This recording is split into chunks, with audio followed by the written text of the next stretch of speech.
Assalamualaikum warahmatullahi wabarakatuh. Apa kabar semuanya? Ketemu lagi di Ensiklopedia Budaya. Jangan lupa ya untuk like, subscribe, komen, dan share untuk mendukung channel ini. Oke guys, kali ini saya ajak Anda untuk mengenal salah satu peradaban yang bisa dikatakan ini merupakan cikal bakal dari peradaban Yunani kuno. Oke guys, ini dia peradaban yang ada di Pulau Kreta. Nah, Pulau Kreta ini merupakan salah satu pulau yang berada di wilayah selatan wilayah Yunani ya. Nah, salah satu sumber sejarah ini menyebutkan bahwa di pulau ini telah berkembang sebuah peradaban yang dikenal dengan peradaban Minoa. Dan disebutkan juga Minoa ini diambil dari nama seorang raja yang pernah berkuasa di wilayah Kreta, yaitu Raja Minos. Nah, untuk peradaban yang ada di sini ini sebenarnya dibagi menjadi 3 periode kekuasaan ya, yaitu periode Minoa kuno yang berlangsung dari tahun 3500 sebelum Masehi sampai 2300 sebelum Masehi. Kemudian periode Minoa tengah yang berlangsung sejak tahun 2300 sebelum Masehi sampai 1600 sebelum Masehi, dan terakhir periode Minoa akhir yang terjadi pada tahun 1600 sebelum Masehi sampai 1100 sebelum Masehi. Nah, puncak dari kejayaan dari peradaban Minoa ini terletak di ini ya, terjadi antara tahun 1700 sebelum Masehi sampai 1400 sebelum Masehi. Nah guys, peradaban Minoa ini pertama kali ditemukan oleh seorang arkeolog yang bernama Sir Arthur Evans pada tahun 1900, dan dia menemukan peninggalan-peninggalan di Pulau Kreta ketika sedang melakukan ekskavasi untuk mencari istana Knossos. Jadi gitu guys. Nah, untuk peradaban dari Pulau Kreta ini sendiri guys, ini terletak di wilayah sebenarnya yang sangat strategis ya, dan di sini sudah diperkirakan juga sudah melakukan perdagangan dengan wilayah-wilayah yang lainnya ya, dan wilayah itu antara lain di Pulau Sisilia, Mesir, Pantai Levan, Bizantium, dan juga Yunani. Nah, sumber-sumber berita tentang sejarah kerajaan Kreta ini diperoleh antara lain dari syair-syair pujangga Homerus, terutama dalam kitab Ilias dan Odysseus. Kemudian cerita-cerita rakyat di Yunani yang lebih bersifat mitologi ya. Mungkin bisa diceritakan tentang seorang raja yang berkepala ini ya, berkepala sapi atau kerbau ya. Terus kemudian hasil-hasil penggalian arkeologi yang menemukan sisa-sisa bangunan kota kuno seperti ibu kota Knossos. Nah guys, Pulau Kreta ini terletak di persimpangan jalan pelayaran antara Mesir dan Yunani, serta antara daerah-daerah di Italia dan Tunisia. Nah, masyarakat Pulau Kreta adalah masyarakat maritim dengan kehidupan pokok berdagang dan juga berlayar di Laut Tengah guys. Nah, untuk tingkat peradaban dan kebudayaan masyarakat Pulau Kreta ini sudah bisa dikatakan tinggi ya. Nah, kota-kota pusat perdagangan seperti Knossos dan juga Phaistos ini telah tertata dengan baik. Nah, pada umumnya bangunan gedung di Pulau Kreta terbuat dari batu bata dan ada juga yang bertingkat.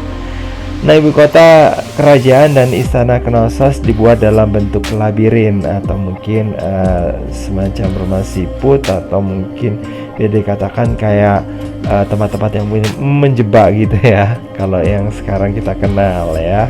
Nah, ini sebagai suatu upaya untuk menjamin keamanan istana guys ya, supaya tidak dimasuki oleh orang yang ini ya, tidak bertanggung jawab mungkin ya. Nah, jalan-jalan lurus dan diratakan. Banyak terdapat bangunan-bangunan toko dan juga loji-loji kantor dagang. Nah, usaha kerajinan tangan dan juga perundagian atau kerajinan dari logam ini bisa dikatakan sudah maju ya di daerah Kreta ini. Nah, masyarakat Kreta ini telah mengenal kepandaian mengecor dan juga menempa besi, dan ini merupakan salah satu potensi kekuatan dari angkatan perang kerajaan Pulau Kreta yang telah menggunakan alat-alat senjata dari besi. Nah, kebudayaan perundagian besi Pulau Kreta ini berkembang ke Yunani dan juga ke Romawi, yang merupakan peradaban yang bisa dikatakan adalah kelanjutan dari peradaban yang ada di sini ya, karena peradaban Yunani kuno ini diadopsi sama Romawi, sementara peradaban Pulau Kreta ini berkembang juga ke Yunani. Nah, maka bisa dikatakan bahwa peradaban-peradaban yang ada di Yunani dan Romawi kuno ini bisa berasal dari Pulau Kreta ya. Dan ini selanjutnya merupakan unsur kekuatan dari negara-negara yang ada di Eropa, karena Yunani dan Romawi kuno ini merupakan bisa dikatakan fondasi dari peradaban yang ada di Eropa.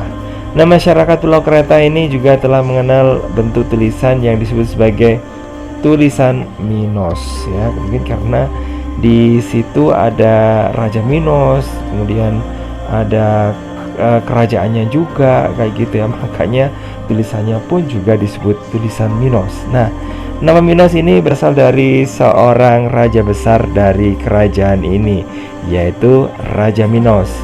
Namun tulisan Minos sampai sekarang bisa dikatakan masih belum berhasil dibaca, sehingga sejarah dari kerajaan Pulau Kreta ini belum terungkap ya secara lebih gamblang dan jelas. Kepercayaan masyarakat Kreta ini bisa dikatakan sebagai kepercayaan yang politeisme atau memuja banyak dewa dan juga memuja kekuatan-kekuatan alam.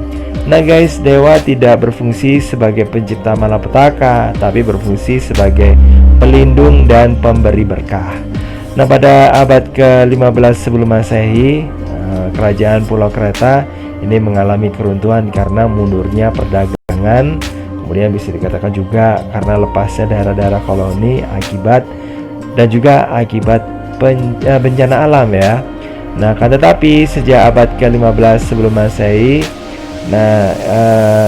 kemudian terjadi invasi ya dan gelombang penyerbuan bangsa-bangsa Indo-Jerman dari Asia Tengah ini memasuki daerah semenanjung Yunani dan akhirnya merebut Pulau Kreta. Jadi kayak gitu. Nah, ini bisa dilihat ya guys ya, ada peninggalan-peninggalan yang berasal dari sana, dari artefak-artefak yang ditemukan. Ada kayak semacam gerabah-gerabah gitu guys yang bergambar, yang kalau menurut saya sih mirip ya dengan budaya yang ada di peradaban Yunani kuno. Terus kemudian ada lukisan dinding yang merupakan arak-arakan persembahan pada para dewa, dan ini terletak pada sarkofag ya yang ditemukan di Phaistos yang ada di Pulau Kreta. Kemudian juga ada ruang tahta istana Minos yang terletak di Knossos yang berasal pada abad ke-15 sebelum Masehi, ini mengambil nama Raja Minos ya. Nah, yang ada di sana. Oke guys, makasih banget udah nemenin saya membahas ya tentang ini peradaban yang ada di Pulau Kreta yang menjadi bisa dikatakan cikal bakal dari peradaban Yunani kuno ya. Dan mudah-mudahan ada manfaat yang bisa diambil, dan kalau kurang bermanfaat ya mohon maaf ya guys ya. Dan saya akhiri, wassalamualaikum warahmatullahi wabarakatuh. Sampai ketemu lagi di kesempatan yang lainnya ya. Bye bye.